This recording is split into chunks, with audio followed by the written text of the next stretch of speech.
अस्सलाम वालेकुम दोस्तों। बवासीर एक इंतहाई अज़ियतनाक मर्ज़ है।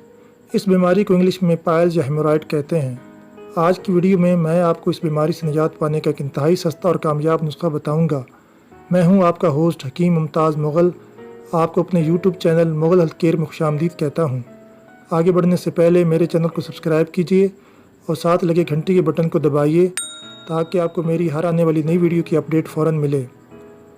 दोस्तों, जब इंसानी जिस्म में खून परागंदा हो जाता है और इसमें एसिड की ज़्यादती हो जाती है तो जिस्म में खुश्की बढ़ना शुरू हो जाती है, जिसकी आम अलामात में कब्ज़ का होना, स्टूल का सख्त आना और कार्बनिक एसिड की ज़्यादती है। इससे अंतड़ियों की हरकत दोदिया कम हो जाती है।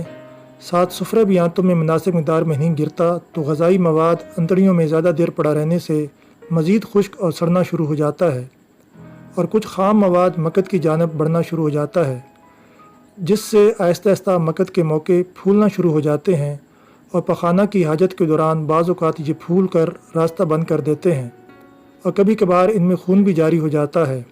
इसी को खूनी बवासीर कहते हैं। बवासीर की दूसरी किस्म बादी बवासीर होती है, जिसमें मकद में शदीद जलन होती है मगर खून का इखराज नहीं होता और मकद में ये मौके फूल कर बाहर लटक जाते हैं। दोस्तों, पेशाब की नाली में ये मौके हमारे पखाना को कंट्रोल करने के लिए होते हैं, मगर जिस्म की खुश्की, गर्म अशिया के इस्तेमाल और बादी ग़ज़ा खाने से ये फूल कर बवासीर जैसी बीमारी का बायस बनते हैं।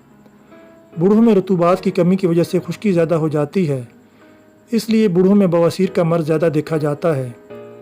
इस बीमारी की वजह खुश्क गर्म अशिया का कसरत से इस्तेमाल है।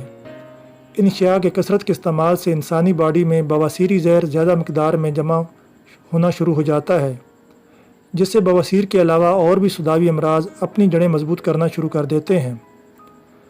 दोस्तों, चलते हैं अब इसके इलाज की तरफ। ये नुस्खा इस्तेमाल कीजिए। पोस्त रेठा 100 ग्राम ले लीजिए। मगज़ तुख्मे नीम 100 ग्राम ले लीजिए। दोनों अद्वियात को बारीक पीस कर खाली बड़े कैप्सूल में भर लें। सुबह दोपहर शाम बादस खाना पानी के साथ लें। बहुत जल्द आपको इस बीमारी से निजात मिल जाएगी। नुस्खा नंबर 2 ये है।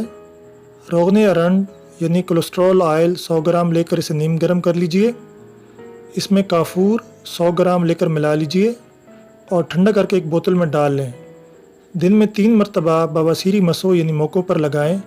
इसके इस्तेमाल से जलन, दर्द, सोजिश, खारिज फ़ौरन ख़त्म हो जाएगी। ये नुस्खे हर किस्म की बवासीर के लिए फ़ायदेमंद हैं।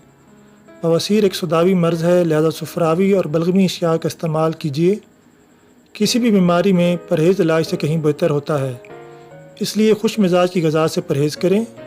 मसलन बड़ा गोश्त, चावल, चने, दाल चना, लोबिया, कबाब, अंडा, काली बोतल और बादी ग़िज़ाओं से परहेज़ कीजिए। आप दालों में दाल माश और दाल मूंग इस्तेमाल कर सकते हैं। सब्ज़ियों में कद्दू, टिंडे, तोरी, पेठा, खीरा वगैरह इस्तेमाल कीजिए। फलों में मीठा अनार, खरबूजा, तरबूजा, दूध स्या, आड़ू और आलू बुखारा खाएं। खुश्क मेवों में बादाम और खजूर खा सकते हैं। अखरोट, पिस्ता और मुनक्का से परहेज़ कीजिए। अदरक का इस्तेमाल ज़्यादा से ज़्यादा कीजिए और सुर्ख मिर्च कम से कम इस्तेमाल करें। दोस्तों, उम्मीद है आपको ये वीडियो पसंद आई होगी। इसे लाइक और शेयर ज़रूर कीजिए। Thanks for watching.